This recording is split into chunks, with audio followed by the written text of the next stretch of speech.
In this world, an ancestral fruit grants various special abilities to the people that eat them. Our protagonist, named Light, wants to become an adventurer and dreams of eating one of these fruits. His friend Lena wonders what kind of skill he wants, and Light reveals that there are several. The one that grants perfect aim would be great, but he would also like the one that lets him dual-wield powerful weapons.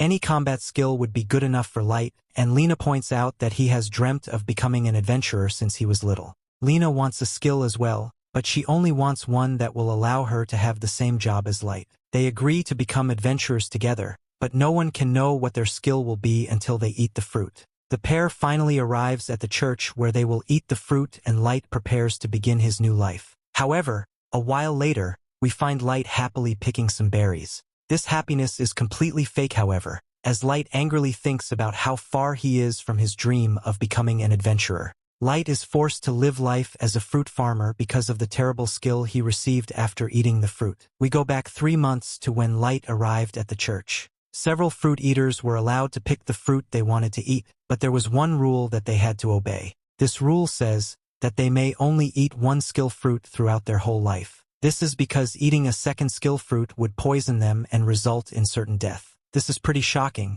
but it's a rule that many have had to learn the hard way. Tons of people have disliked the skill they received and wanted to try again. Unfortunately, not a single person who has eaten 2 skill fruits has ever survived. Light is well aware of this fact, and points out that it's absolutely necessary for an adventurer to have a combat skill. Every famous adventurer possesses an incredibly powerful skill, and Light wants to be just like them. Lena goes first, and her body turns hot after eating the fruit. Everyone is stunned for some reason, and she receives a sword saint skill. The nun in charge never thought that she would ever see a sword saint in person, and she declares Lena as a chosen one. Light is next, and he eagerly bites into the fruit. He declares that it's time to leave his mark in history, but the nun is unimpressed. Light eagerly waits to hear what his powerful skill is, but the nun reveals that he received a fruit master skill. It allows him to harvest a lot of berries and stuff at the same time, and it shortens cultivation times. The nun really piles on the disappointment, as she explains that the fruit master skill is the furthest from being suited for combat. Light's dreams of becoming an adventurer are destroyed, and his life is now ruined. Lena tries to make him feel better by saying that she will harvest fruits with him, and they can even build a massive plantation. This infuriates the nosy nun as she points out that sword saints like Lena are only seen once a decade. For the sake of the nation, Lena must become an adventurer and moved to the city immediately. The two friends say goodbye as Lena is dragged away and Light is left with no hope. Back to the present, we learn that Light has been growing fruit non-stop since that day, and has been selling the fruit for money. Light hates farming for the most part, and fruit doesn't sell for much either. His skill would be more valuable if it could help him grow anything other than fruit, but it can't. As for Lena, she has been promoted to S rank in record time. Some little orphans nearby dream of becoming great adventurers like Lena, and this only makes her boy feel worse. Light is in some wimp though, and vows to one day become an adventurer that is even better than Lena. Even without a combat-type skill, Light promises to find a way. He chops away a tree stump and convinces himself that if he can slice through it, it will mean that he will be an adventurer. Unfortunately, he just embarrasses himself and all his confidence goes away. He just gives up and is certain that Lena has already forgotten him. Just then some kid named Isla brings him some water. The village chief found this girl one day and forced Light to look after her. Light decided not to ask about her past, and they've been living together. At dinner, Light reveals that he's been working on growing skill fruits. They are worth more money, and he really wants to save up to buy a sword. Light shows Isla the skill fruits he's grown, and warns her to never eat one without his permission. The dumb kid had no clue what they were and reveals that she used those fruits in the stew that they're eating. Of course, Light is horrified to hear this and remembers that eating more than one skill fruit will result in death. Just then, Light begins to feel intense pain, and he wonders if he's going to die. He uses his last words to apologize to Isla because it's his fault for not telling her about the skill fruits. His dramatic speech is cut short when Light realizes that he isn't dying. Just then, our boy is shocked when he receives a second skill, one called the Sword God. Back at the church, the nun senses something that she never thought possible. Back with our boy, Isla also receives a skill after eating the fruit. As luck would have it, Isla's skill allows her to see the skill someone else has, and what their skill can do. Her power reveals that the Fruit Master skill makes Light immune to the poison of all fruits. As for Light's Sword God skill, it increases his attack power dramatically when wielding a sword. Of course, Light rushes outside to test his new skill. He finds that he's now able to easily slice through the tree stump. That isn't all, as his attack nearly sliced down all the trees in the forest. Light couldn't be happier, as this means that he's now the only person in the entire world with 2 skills. The next day, Light into the city so he can go to the Adventurers Guild. He explains to Isla that completing bounties results in a reward that will allow them to buy equipment and food. Light didn't just come here for money, however, he also needs to find out how much his skill will help him in actual battle. If it's as powerful as it feels, he might even be able to surpass Lena. Light leaves Isla alone while he goes to the receptionist's desk, and she takes the time to look at everyone's powers. Isla is shocked because everyone only has 1 skill, and even among all these powerful adventurers, only Light has 2. Isla wants to be useful to Light, so she diligently studies the adventurers. Just then, some annoying guy says that Light bumped into him and he mocks Light for being the Fruit Master. The guy gets upset when Light just ignores him, but his attack is easily blocked by our boy. Everyone is stunned to see this, and Light realizes that just holding a sword also improves his reaction speed. The guy named Gene tells Light that he was just lucky and he leaves to go do things jerks do. Light has more important things to do anyway, and reveals that he already found a job. Moments later, our heroes arrive where the monsters will be, and he tells Isla to be careful. Isla spots their first monster and uses her appraisal skill to reveal that it has some pretty high defense stats. Our boy Light is ready for his first battle, and uses his Sword God skill to slice the slime in 2.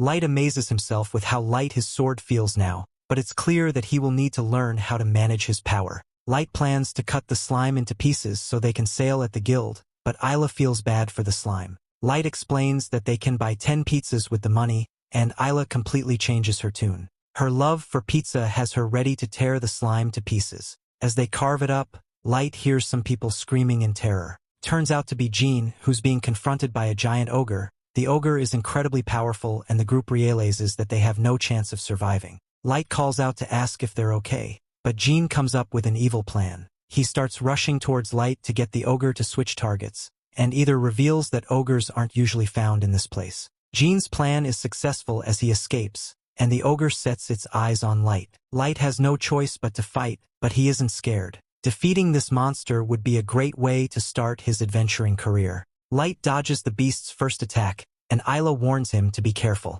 She points out that his Sword God skill doesn't do anything for his defense, so he has to avoid getting hit at all costs. Light plans to become the greatest adventurer in history, so he prepares his weapon. He has gotten used to his skill now and is confident that he can use his full power for this next attack. Light slices through the ogre's weapon and thinks about how he must catch up to Lena no matter what. He then uses his demon slash attack to absolutely destroy the beast. Isla celebrates his victory, and we see that the other guys were watching the fight. They can't believe what they just saw and wonder who Light even is. At the guild, the receptionist is shocked to hear that Light not only defeated a slime, but an ogre as well. As if the giant horn wasn't proof enough, Jean's thugs confirm what they saw. Just then, everyone in the guild goes quiet as the famous S-rank party arrives. They are called Sacred, and their star is the S-rank Lena. Light says hello to her, but Lena strangely tells him that he has her mistaken for someone else. Back at the church, the nun reveals what she saw that worried her so much. Turns out that she saw the future, and it revealed something terrible. She explains that a tremendous threat that will shake the world has just been born. The arrival of Sacred is a big deal, and all eyes are on the S-class team of adventurers as they arrive. Among them is a suave guy named Grouse, the hulking strong-arm Eric, and the raging flames Serum. The biggest star by far, however, is the Sword Saint Lena, who's a particular hit with the guys. A couple of her fanboys call out, but after she hits them with a deadly side-eye, the cat-calling ends abruptly. Grouse teases his teammate by telling her not to frighten the small fry too much. There is one among the crowd that isn't afraid, however, and that is Light. Light pushes his way through the crowd and tries to get Lena's attention. He's excited to see his old friend, but when he runs up to her, Lena gives him one look and is not impressed. Like a tier 3 sub who's donated way too much money to his favorite streamer, Light has been completely forgotten. Lena tells our hero that he has the wrong girl and leaves without another word. Naturally, Light is shocked that he's been rejected, but Isla knows exactly what will cheer him up while they wait for their payment for the ogre job, and that's some good old pizza. Light is still sulking after his encounter, but Isla's threat of eating everything before he has a chance to get a taste quickly snaps him out of it. He starts cramming slices into his pizza hole and nearly chokes to death for his trouble. A stranger hands him something to drink and saves his life. It turns out that it's Lena. She's arrived in disguise, and before Light can blow her cover, she hushes him. She doesn't want Grouse to find out that she's here. The three sit down together and the girls introduce themselves. More importantly though, Light wants to know what the heck is going on. She tells him to keep it down and counters with a question of her own. Why was he at the guild? Light smirks and proudly declares that he and his little pizza vacuum that he calls an assistant are actually adventurers. It's a long story, and Light is happy to tell it. In the end, Lena is overjoyed to discover that her friend has finally achieved his dream. Light says that with his incredible sword god skill, he'll catch up to her level in no time. Lena's happy to see that Light hasn't changed one bit since they last saw each other. Light asks about Sacred, eager to find out what life is like with the greatest party, but Lena's mood changes at the mention of her team. As it happens, it's not all rainbows and sunshine at the top. Lena explains that she's only working with them because that is what the Holy Sister has commanded. She really doesn't have a choice in the matter. The money is great, but the vibes are just off. Lena warns him to stay away from Sacred. They're not the people he thinks they are. That explains why she pretended not to know him earlier, but Light wants to know why she doesn't like Sacred. Lena flashes back to 2 months prior, while she and her team were on a job. Their opponent was a giant viper, terrorizing the locals. Luckily, monsters like that are weak to fire, so Grouse ordered their resident pyromaniac to do his thing and bring the heat. The fight went off without a hitch, and the serpent was easily defeated by the adventurers. But as the wind shifted, a new problem arose. The fire began to spread to nearby farms.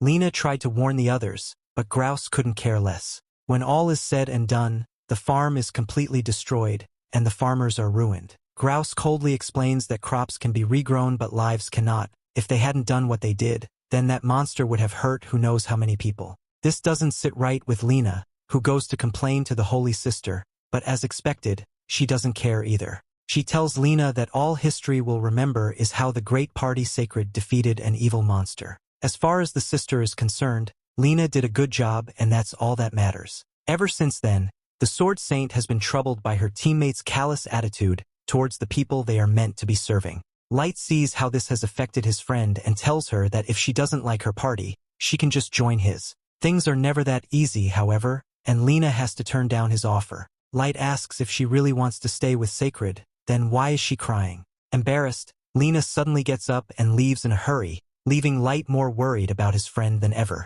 Later that day, he and Isla receive their hefty reward from the guild. It's a whopping 10,000 gold that leaves Isla drooling at the sight of it, but not even all that money can cheer up Light. He's still concerned about Lena, so Isla tells him that if he's really that worried, he should just ask them himself. As it so happens, Grouse is right over there, living it up in the VIP lounge with a couple of cuties in some bottle service. He's in the middle of recanting a tale of his heroic bravery when the guild receptionist approaches with a complaint from the locals. Apparently he and his team accidentally caused some more collateral on their last mission, something about destroying a reservoir. Grouse doesn't have time to listen to every little detail and reminds the receptionist that sometimes sacrifices have to be made for the greater good. He says that he can't be expected to keep an eye out for every insect under his foot while he's walking. At this point, Light has heard enough and barges in, demanding that Lena be set free from Sacred. Grouse mistakes him for another one of her overzealous fans, and with the snap of his fingers,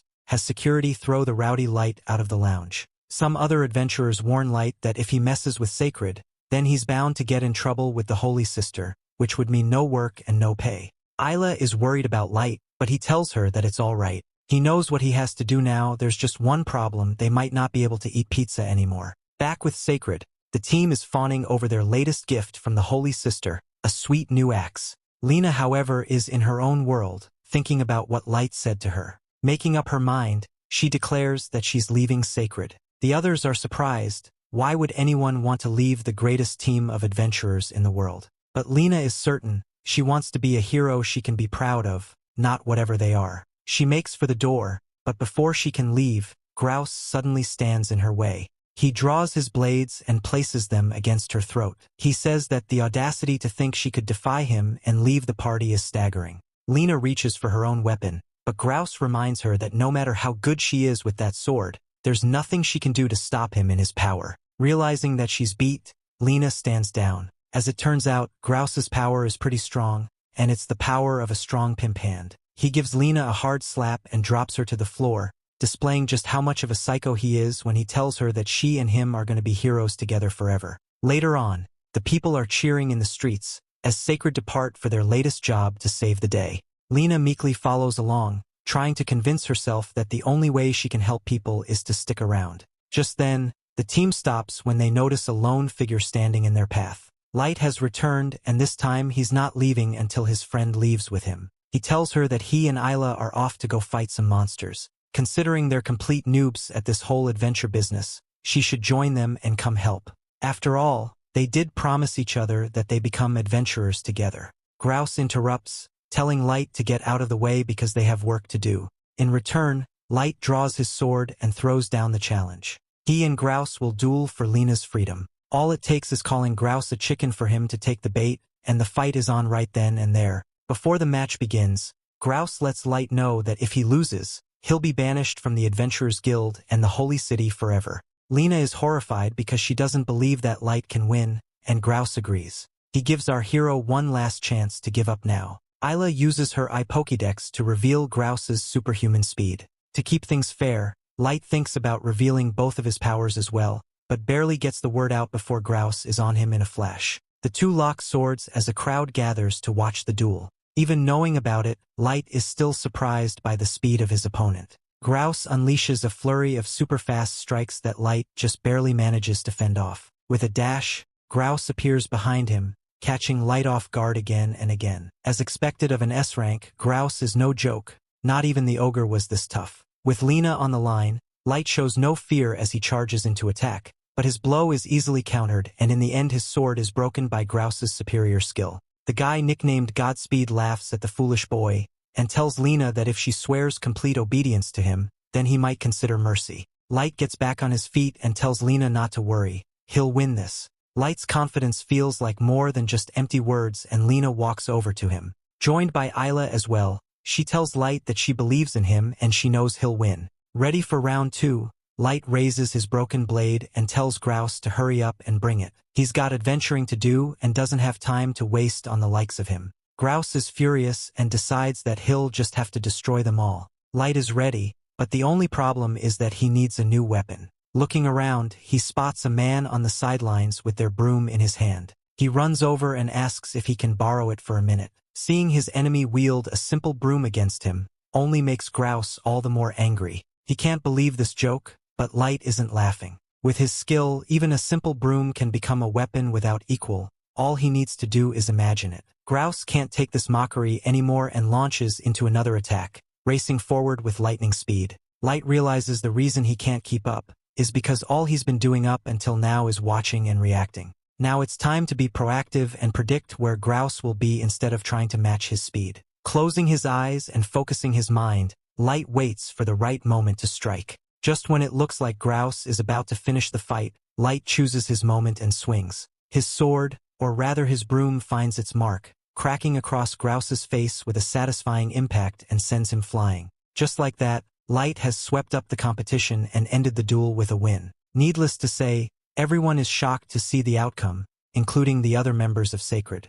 Light warns them that if they decide to mess with him or his teammates, they'll get the same treatment as Grouse. With that done, our hero turns to Lena. He asks her one more time if she would like to join him on his adventures, and she is more than happy to say yes. She's been wanting to say that for a long time now. Back at Lena's house, Isla and Lai are cheerfully tending to the garden. It's been a week now since the duel, and things are going pretty good for the party. Lena wonders if Light's injuries have healed, and he tells her that he feels fit enough to come with her to the guild for a job or two. Just then, a ring at the front gate announces a messenger from the Holy Sister. The young man informs Lena that the sister has summoned her to talk about what happened with Sacred, but Lena tells him that her answer hasn't changed. She won't return to her old team no matter what. The boy tells her that things will change now, and she won't be receiving the same benefits she once did. This becomes clear when the three go looking for work at the guild, and find their selection of job offerings to be limited. The only tasks they're allowed to take are things like clearing out the sewers of rats, rebuilding broken homes, and saving lost cats. It's a far cry from fighting terrifying monsters, and Light realizes that such meager jobs won't be able to pay the bills, let alone afford pizza, news that nearly sends poor Isla into a coma. Despite all that, Lena gladly accepts the jobs, all too ready to finally start helping people who really need it. The people are surprised and delighted to have a famous hero like the Sword Saint herself show up to help, and our heroes waste no time in getting to work repairing the homes. With the powers of the Sword Saint and the Sword God combined, the two make quick work of every task they're given. By the end of a long day, the three count their earnings and discover that they've barely made any money. Isla asks how much it is in terms of pizza, and the answer isn't good. For Lena, however, the money doesn't matter. Being able to help those in need is all that she's ever wanted. She's satisfied, but she worries that this isn't the kind of adventurer that Light wanted to be. Light reassures her that this has been great for him too, and he wouldn't have it any other way. To celebrate, he suggests the three of them make a vow, kind of like wishing upon a star for luck. He comes up with a name for their party, Luxuria, which means an imperfect light. With their new party formed, the three vow to adventure together forever. Meanwhile, the Holy Sister is plotting something sinister for their trio. She has a new S-rank job only they can accomplish, and while someone as talented as Lena might survive, the other two might not be so fortunate.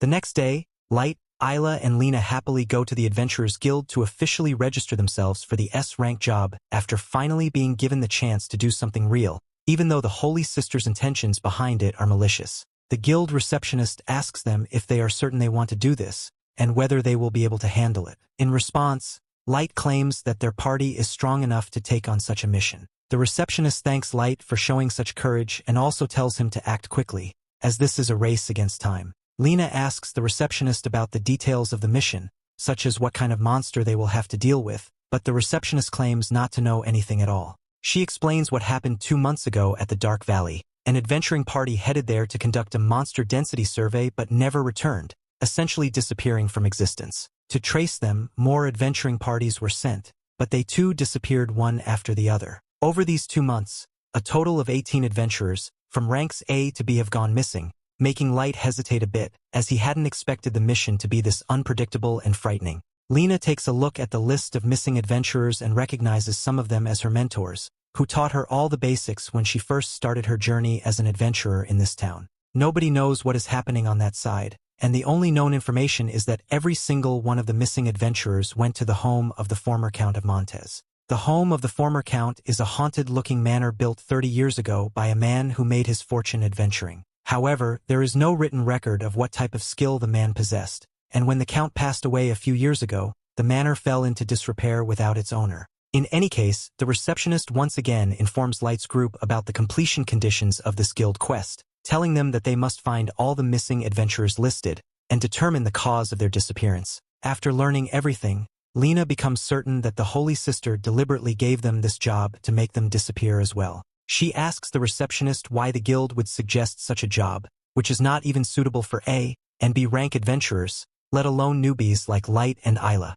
The receptionist agrees with Lena, but explains that she cannot do anything about it, as the job has been determined by the higher-ups. Lena reconsiders taking this job and wants to back out, but Light has other plans. He is intrigued by the idea of going to the Valley region and, moreover, is eager to explore the infamous haunted manor himself. Before the receptionist lets them go, she asks if they intend to take the little girl with them as well. She learns from Light that the girl is dependable and possesses the skill appraisal. With the official procedures done, the group sets off, deciding to use the guild's horses to reach the location.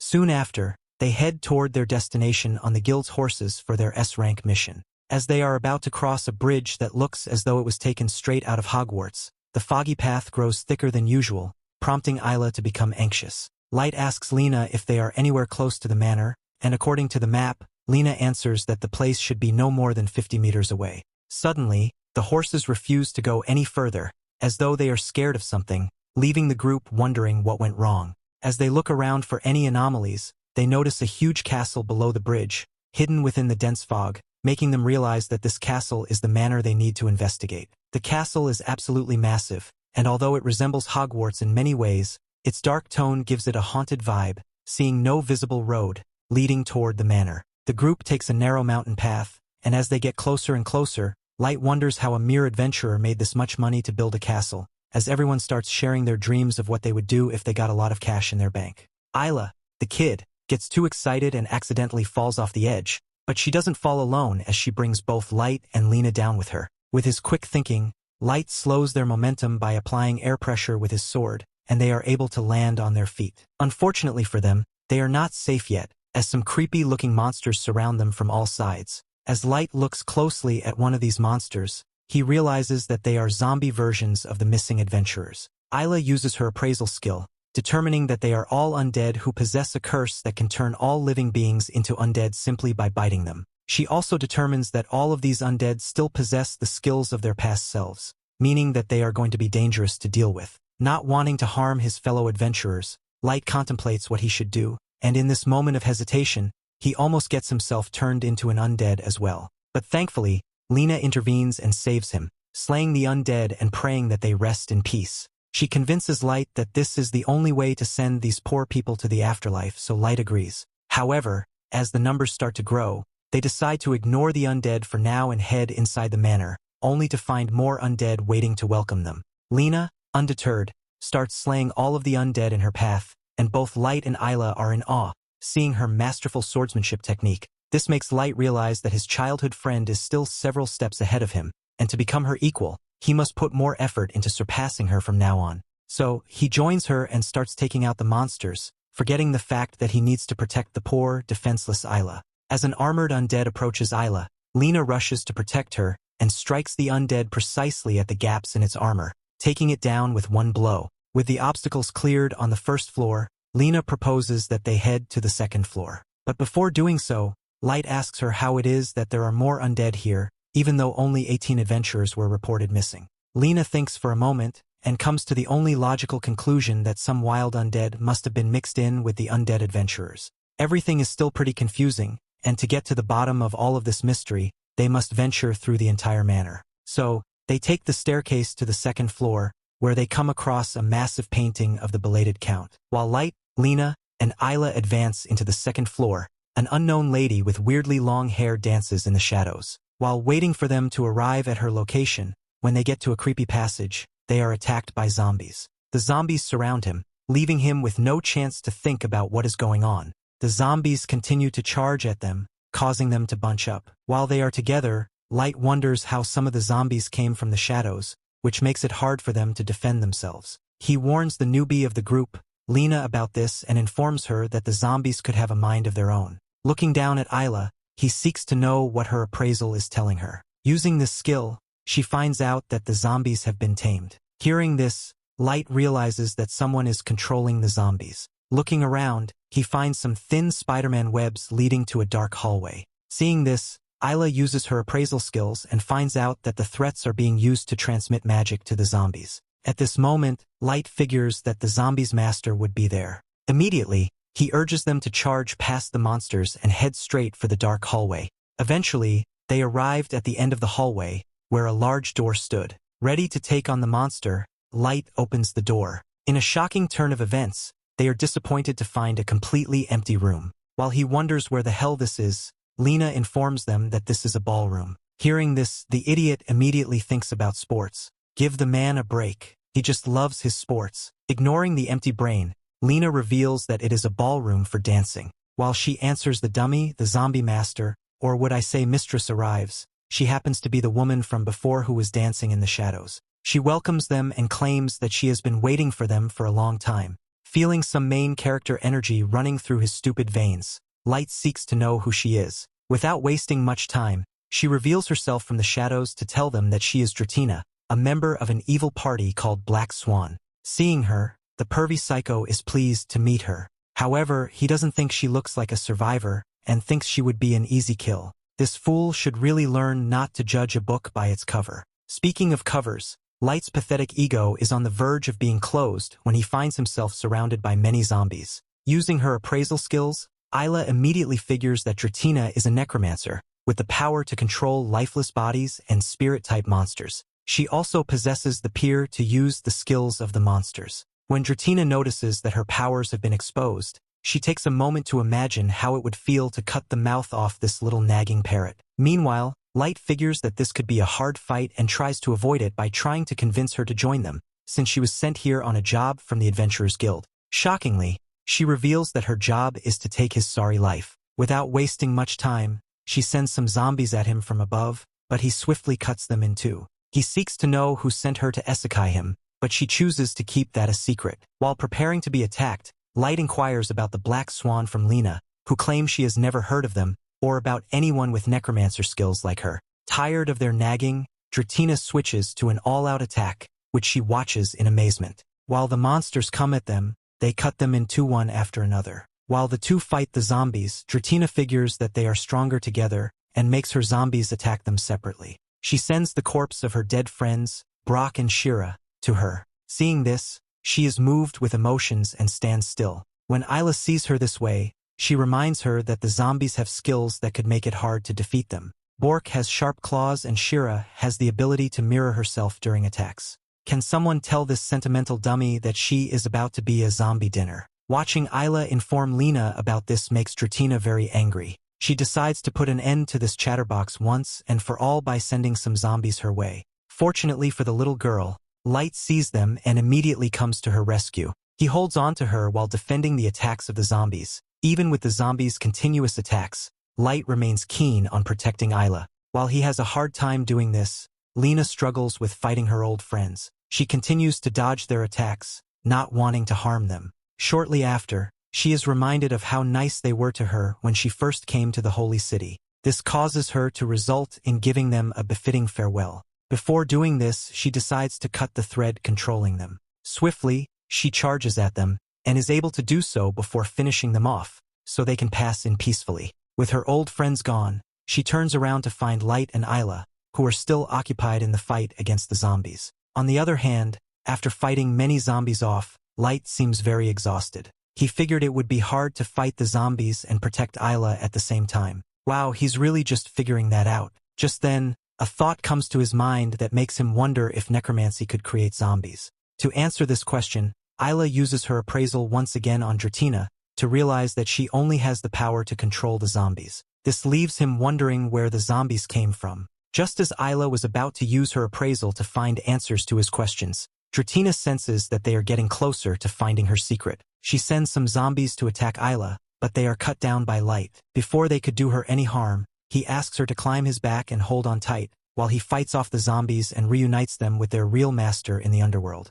Lena swiftly cuts through the undead, desperate to reach Light and Isla as she senses they are in danger. Meanwhile, Light, surrounded by an army of undead, pleads with Isla to figure out how the undead keep appearing since Dreamt is not the one summoning them. Using her appraisal skill, Isla analyzes the status of the undead adventurers. However, the sheer number of them makes it impossible for her to identify anything useful. To gain a better perspective, she realizes she needs an overhead view. In response, Light leaps into the air and clings to a chandelier to lift her above the chaos. As the duo examines the undead, Dreamt watches them from afar, giving them all the time they need to uncover the secret that could ultimately lead to her downfall. But she does not seem too concerned about it, at least not yet. However, Light, not built for endurance, struggles to hold on and urges Isla to hurry. She eventually identifies a special undead hidden among the swarm. This particular undead is responsible for summoning the others repeatedly using the skill summon. From its appearance, Light deduces that this figure was once the Count of Montez, the owner of the manor. Dreamt, who seems a bit slow on the uptake, which might explain her ability to control the braindead, undead finally realizes what Light and Isla are up to. She quickly devises a plan to stop them before they can unravel everything. At that moment, what looks like a Soul Reaper appears before Isla and Light on the top floor balcony. Isla quickly uses her appraisal skill on the monster, learning that it can turn living beings into undead by striking them with its scythe or sludge. She warns Light just in time, allowing him to dodge the Soul Reaper's attack and land safely on the ground. The Soul Reaper retreats to Dreamt's side, confirming that she is controlling this powerful creature as well. Dreamt smugly explains how she acquired such a monster. Back when the Count was alive, he summoned the Soul Reaper, but was tragically turned into an undead by the very creature he had summoned. When Dreamt entered the picture, she took control of the Soul Reaper and the rest of the undead. Light pieces together the puzzle, the missing people, the adventurers who vanished after coming to the manor. It was all the Soul Reaper's doing, orchestrated by Dreamt. She confirms his suspicions, further revealing the grim truth. However, one mystery remains. Why would a celebrated hero like the Count summon such a dangerous monster in the first place? Dreamt scoffs at Light's naivete, explaining that the Count was never the hero people believed him to be. She reveals that the Count possessed a taboo summon skill, a power that made him a pariah. At first, the Count was praised for wielding such a rare and powerful skill. But over time, fear and distrust grew. People began to worry that their beloved hero might one day turn against them and use his summoning powers to wreak havoc. Consumed by paranoia, the government and the people distanced themselves from the Count, eventually accusing him of treason without evidence. Isolated and ostracized, the Count fled to this remote manor, building it as a sanctuary to live out the rest of his days alone. But even in isolation, the rulers of the country were unsatisfied. They sent assassins to eliminate the Count. To protect himself, the Count summoned the Soul Reaper. However, the plan backfired, costing him his life and dooming countless adventurers who dared to set foot in the manor afterward. As Dreamt finishes her explanation, she decides it is time to end the battle. Using her necromancer skills once more, she summons dozens of undead, sending them charging toward Light. Before Light can get to the answer, the Soul Reaper launches its sludge at him, redirecting Light's focus back to protecting his precious Isla. He tells Isla that when he observed the movements of the undead earlier, he noticed that Dreamt is using her necromancy skill to direct them toward their target and choose their attack methods. This means the monsters under her control can only perform another attack move if they receive new instructions from her. As Isla confirms this, Light charges ahead, preparing to use his sword god technique, Surge Blade. However, moments before executing the move, he leaps forward, catching Dreamt off guard. At that exact moment, the Sword Saint Lena jumps into the scene just in time, defeating the Soul Reaper before Dreamt can even make a move. With the Soul Reaper gone for good, the dangerous part of their job is done and the only thing left is to defeat Dreamt. Lena turns to Dreamt, promising to go easy on her as she does not want to eliminate her yet, having questions in her mind that she wants answers for. Light realizes that they only need to defeat the Count to stop the undead from reappearing, so he dashes forward and slices through the Count, hoping that the Count's soul will find peace in the afterlife. As the Count's body starts crumbling, he speaks his final thoughts, telling Light that, just like him, Light will someday come to hate skills too. But Light believes differently and states that he will never end up like the Count. Dreamt does not accept her defeat and does not even let the Count die in peace, using her necromancy powers to make the Count summon another monster one last time as he perishes. A magic circle appears above them at that moment, summoning a demon that instantly consumes all of the undead. As the demon dragon steps foot into the manor, Light's group is left terrified, while on the other hand, Dreamt starts laughing like a total maniac. But before she can command the monster and turn it into her puppet, the dragon whips its tail at her, rendering her unconscious. Light, Lena, and Isla are up against the large dragon which Isla recognizes to be a wicked dragon. Believe me, it isn't just wicked in its name. Seeing it, Lena is shocked that it still existed. She reveals that they are monsters which even the highest level S-ranked adventurers cannot seem to harm. However, Light is optimistic that they can prove to be worthy opponents if they combine their skills together. Before he gets his hopes up, Isla reveals that the dragon scale is immune to sword attacks. Ignoring this, Light leaps up in the air to use his sword god's maximum power on it, but this ends with his sword splitting into pieces. The idiot was about to be blasted back to his era of stupidity, but is fortunate to dodge the dragon fireball. With no hope, he looks to Lena for a solution. Although he considers fleeing, he figures that the dragon would end them once they turn their backs. While he blasts on, Lena thinks of a way to keep the dragon distracted while the others escape. At that moment, Isla raises her hands, claiming she has an idea. Her idea involved him eating a new skill fruit, while this seemed appealing for Light. On the other hand, Dreamt lays on the ground, laughing at what she thinks is their imminent demise. She is pleased at her leader for summoning a wicked dragon and ends up passing out in hopes that Light and his party would meet their end. Just then, a strange knight comes to take her weak body out of the dungeon and disappears with her. Meanwhile, Lena asks Isla why she has a skill fruit, and she reveals that she had thought it could be useful. The dragon gives them no more chance for chit-chat as it slams its claws in their midst. When this happens, Light has no choice but to eat the fruit. Before he takes it from Isla, Lena revolts. He, however, assures her that he is immune to the poison of the skill fruit, giving him the chance to eat as many as he wants. In her defense, Lena imagines that his new skill could end up interfering with his past skills, but Light remains adamant. He believes that this is the only way they can defeat the wicked dragon. With no other response from Light, he takes the fruit from Isla and eats it. This causes a sharp pain in his chest, leaving him vulnerable to the dragon's attacks. Fortunately, Lena shields him from its attack. After that, Light orders Isla to use appraisal in order to check what skill he has gained. Shockingly, he gained a bug resistance skill, such a coincidence for the bug brain himself. Hearing about the pathetic nature of this new skill leaves him devastated. While he rants, the dragon blasts a fireball, which Lena defends them from.